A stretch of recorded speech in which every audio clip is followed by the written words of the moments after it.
All right, so that's the first salvo we're throwing this morning, so to speak. The fact that sexual offenders register has been opened, and of course that report also mentioned the fact that there is a need for us to be very, very stringent as far as sexual offenses or sexual violence, or what they call gender-based violence, is really concerned. And Kadi, I would say that this is something that will give everyone, concern for many, many years. That when we talk about gender violence, we think about male against female. But time and time again, we see some exceptions.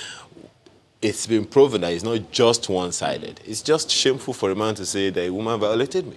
And I think that's a big deal because there's this culture of people, victims especially, being scared to come out. I think that's a major thing. I hope we'll discuss that this morning. Well, that's part of the conversation we're having this morning. Let's head over to Abuja. Mapwe has some guests. Mapwe. Well, thank you, gentlemen. I'm sure that my guests will also be happy to wade into that particular part of the controversy. Well, it's not a controversy, of the discussion, I should say. This is our very, very special privilege this morning to welcome with us, to welcome here in our studios, Leymah Gbowi, who is a 2011 Nobel Peace Laureate. You're welcome to Sunrise Daily. Thank you. Sadatu Madi is Secretary General of RAPA. You're welcome to Sunrise Daily as well. Oh, thank you. And Priscilla Ankut is Manager, Gender and Social Inclusion at the EU Rule of Law and Anti-Corruption. You're welcome as well to Sunrise Daily. Thank you, Modi. Well, ladies, yesterday was a historic day here in Nigeria. The country finally launched a sexual offenders register. That's correct? Yes. At the national level, because some will argue that indeed some states, it's not the first time we've heard of the sexual offenders register. I think Lagos and Ekiti as well have the sexual offenders register. Lagos launched theirs in 2014. But you visit Nigeria to lend your voice to this. How do you feel that Nigeria is taking this at the national level? Well, thank you for having me, and good morning, Nigeria. I think it was an extremely wonderful moment, and in my speech yesterday, I mentioned that yesterday was a historic day in the feminist calendar of this nation. If you look at the stories of rape, abuse, and sexual violence from Nigeria or from Liberia, and you listen to the stories from here, it's common. There's a common theme in all of Africa. And I think that this country has taken the first step towards ending impunity. They're also taking the first step towards ending impunity for other crimes that would erupt. Because rape and abuse and violence against women is one of the worst crimes we see in our communities every day. But perpetrators go free. And even in cases where they are convicted, they serve time in prison, when they're released to community to just go back and do the things that they've done before. So this nation is, I would say, one of the greatest in West Africa, and that they're taking the lead on women's rights in this area is something that we as activists and feminists in other countries can now say, see, Nigeria has done this. It's time for you, Liberia. It's time for you, Ghana. It's time for you, Sierra Leone, because every other country have done different things. In our country, we have a rape law, 12 to life. It used to be non-bailable. And then in Sierra Leone, they call for a national emergency on sexual violence. So leading the way now, publicly, nationally, with an instrument to name and shame, this is the right thing we need in this 21st century. But there are questions, there are huge questions as to how effective this is going to be. I think first Nigeria is operating an offences-based register. Is that correct? Yes. And I think there have been arguments amongst the experts as to whether or not an offences-based register is as effective as an actual risk-based register. Why have we opted for this offences-based register? One of the things that informs this choice is that there is a plethora of actions that you need to take to respond to gender-based violence. One of those that our communities have not taken up is the acknowledgement and the pinpointing of offenders. You find in families known pedophiles, known rapists are covered by their families. They also, like Lima said, go into communities unknown to people and they continue.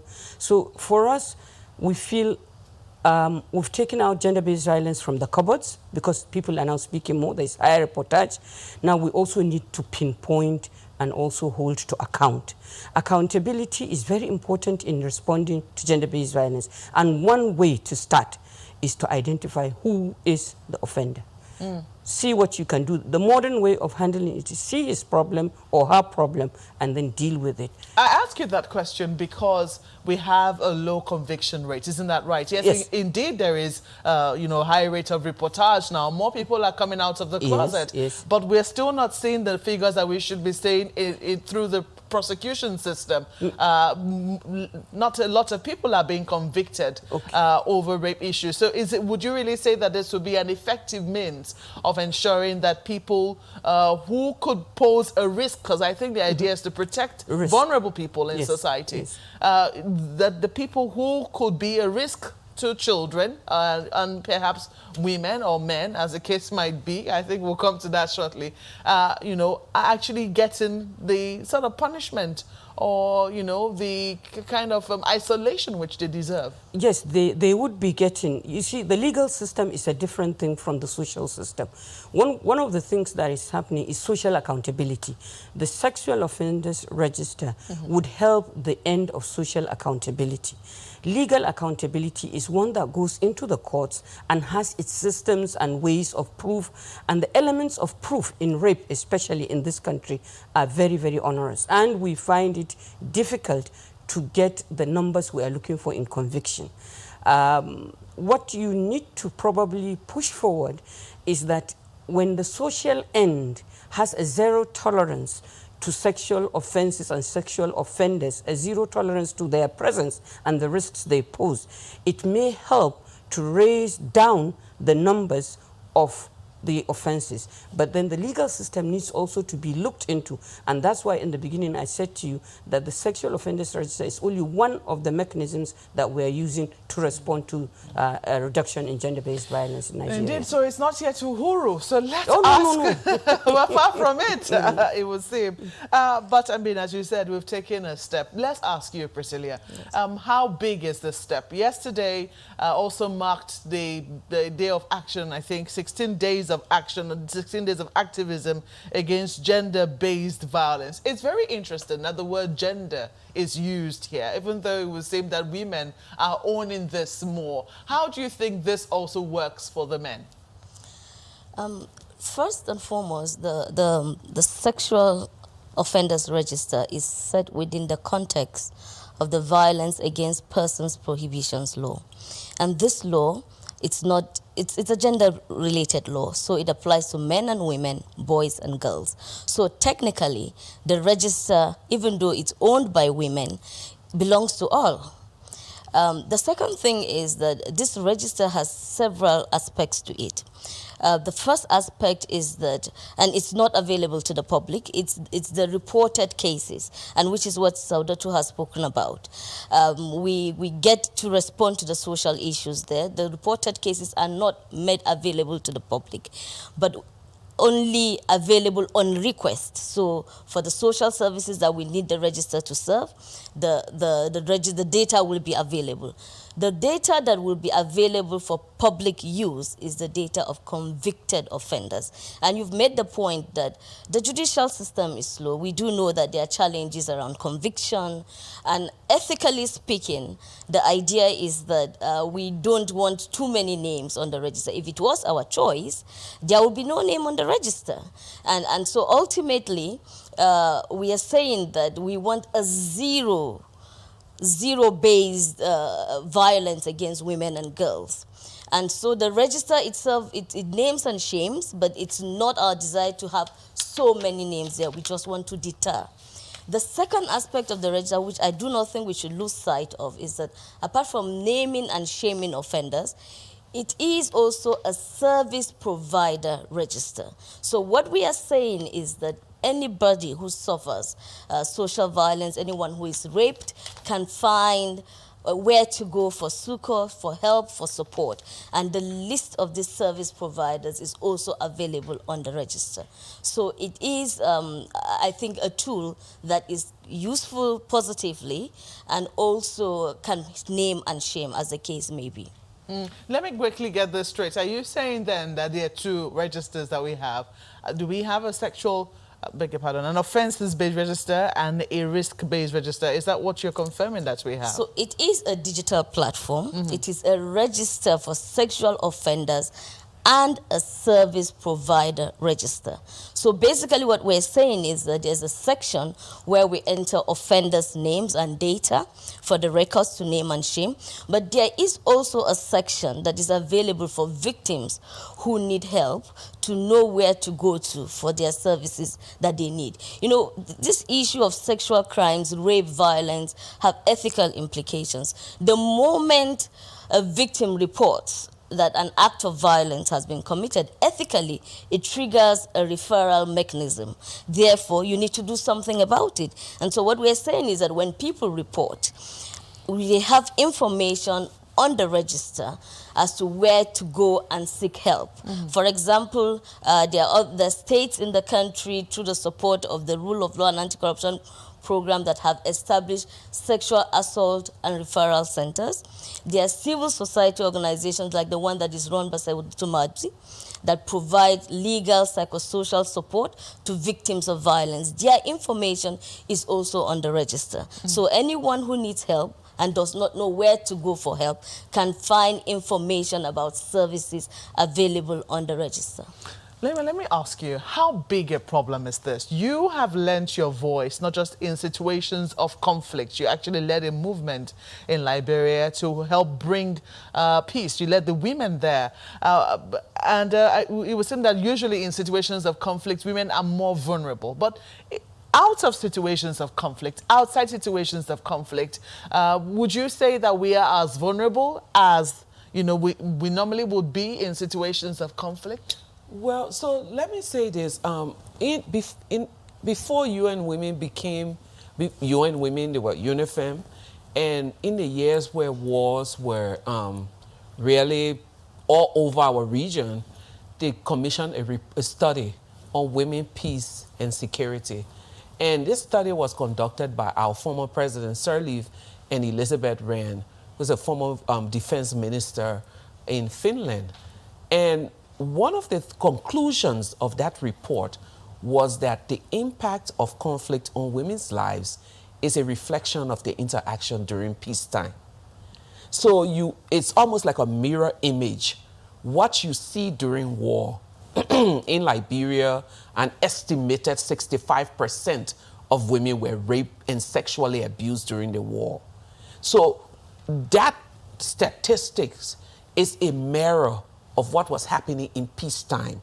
So last night at this event, I said, God forbid, and please, I don't want the wrath of the Nigerian people, but God forbid, if there was ever a civil conflict in this country, what you're seeing now, the statistics of rape and abuse, is going to either triple or double, because it is a reflection. So the problem is big during peacetime, based on all of the stereotypical roles that have been assigned to the different genders.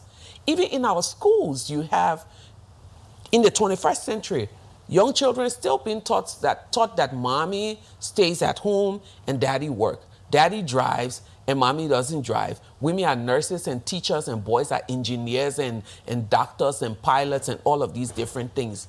But also, you also have children who have been socialized to believe that the total sum of a woman is her reproductive capability. Share two quick points with you. During my past life, when I was working with child soldiers, I had the situation of engaging two. And the question was, to one of them, did you rape during the war? And he said, this is a 16-year-old boy who had gone at the age of 7 up until he got amputated. And he said, no, I didn't rape anyone. So I realized that he didn't understand this question. I said, okay, let's reframe this. Did you force any woman using your gun to have sex? He said, oh, is that what you're talking about? Yes. But ma, isn't that what women were made for? Fast forward, I'm in a peaceful country, peaceful. This country has never seen a day of war. And this little boy tell a little girl who says, we should celebrate women because it's International Women's Day. Shut up and sit down. What are women good for but making babies? If you swap those two children, if you take this little boy in this peaceful country and put a gun in his hand, his normal reaction to a woman or his urge or his desire would be to exploit. So the question we need to ask ourselves is, what do we have or what are we doing in our society that we're persistently having these cases? The objectification of women as sex objects and all of the different things, the socialization of our boys and all of these different things, these are things that we need to seriously look at and say to ourselves, it's time to put an end to it. Because it's without a doubt, or I'll say this, the culture we have, especially in West Africa, is a culture of exploiting women. Rich people use it, powerful people use it, our girls are not safe. And so if you ask how widespread it is, I would say on a scale of 100, maybe 95 is, because I'm being generous this morning. That is really, really wide indeed. Well, we do have situations of, parts of this country have experienced conflict situations. I mean, even the Northeast is still facing some amount of insurgency. Women are in camps. There have been stories about sex for food scandals breaking out and things of the sort. But this is a national register. How is this going to work, considering the fact that even some of our laws, we have to domesticate them? Do you think that this will have any effect in the places where it is needed? Yes, it will be a subject of how much governments and response institutions use it. In working with women who or persons at risk, and also those that have become victims, there is a chain of service providers. So the first thing is to ensure that there's a multi-agency understanding and uptake of the truth, so that civil society, government hospitals, police stations, and all of that are working in unison and using the register. The second level is also to take it to the grassroots and to also use the easiest means and links that people can access it and utilize it. But it's not the same as a law being domesticated. This is an instrument that is there available for everyone who can go online and access it. So the difference between a legal instrument that needs to be domesticated and this tool is that one is accessible, the other one you have to go through a certain provision in the Constitution for it to take effect nationally. The second reason why I think it will be effective is because there is a very, very wide conscientization now around people. People are no longer willing to have more in their neighborhoods. So what that means is we need to popularize. That is, we need to tell people about this instrument and teach them how to. Probably we need to even look at the technology behind it. How can we simplify the technology so that it becomes more accessible? The same way you can do a WhatsApp chat, can people access it that way? Thirdly, NGOs and the media in particular need to also take this up as an assignment. The mediums of communication with people need to say, this is available, this is how you can utilize it, and then continuously entice people to its benefits and also entice people to its availability. Fourthly, and I think this is the most important, victims and survivors of gender-based violence need to know that there is help out there, that they can access help, their perpetrator can be held to account, and that they can find respite in some place using that register. Yes. So quickly, can you just speak to anyone who is watching this program who is saying, I've been through sexual-based violence, I do not know how to get my case heard, and I would like the people who have done this or the person who has done this to me to get punished? So, we have NAPTIP at the federal level, which is the agency that is responsible for the implementation of the VAP Act.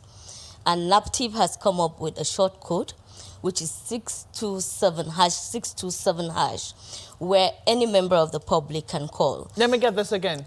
Hash 627 hash. Yes. This service for now is available only on Airtel. It works on an SMS base. So what you need to do is to call that number, and then you will get a response within 24 hours. Someone will come to you and advise you on what to do.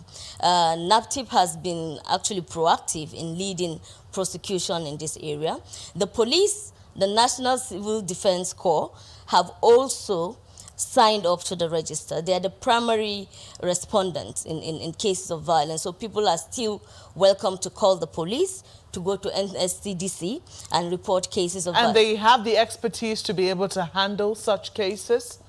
Well, NAPTIP has a legal unit. The police are the primary prosecutors in the state. Okay. And there are also civil society organizations that help by referring cases for prosecution. So the services are existing at the moment for the FCT level. That is where to go.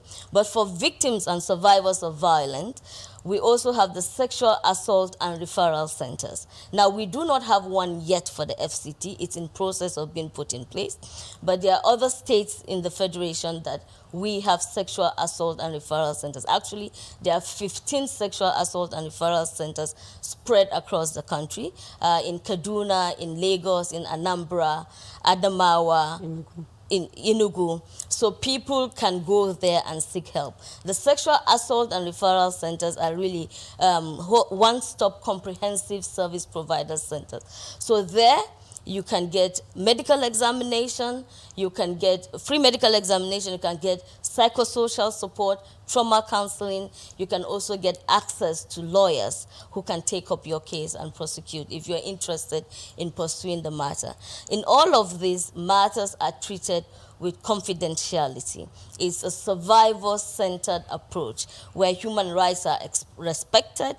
We don't force people who do not want to go to court to go to court. But if you do want to prosecute the case, we advise you on how best to do that. Well, you've heard them. Help is available. Call #627#. Only on Airtel, sadly. We're hoping that the other networks will sign up to this and make sure that everybody is able to get help when they need it. But ladies, I have to thank you very much for coming on Sunrise Daily this morning. Leima Bowie is 2011 Nobel Peace Laureate. Thank you for coming. Sadautu Madi is Secretary General, RAPA. Thank you also for coming. And Priscilla Ankot, Manager, Gender and Social Inclusion, EU Rule of Law and Anti-Corruption. Thank you for sharing your thoughts this morning. Well, we have to say that this program will continue after this break. Please stay with us.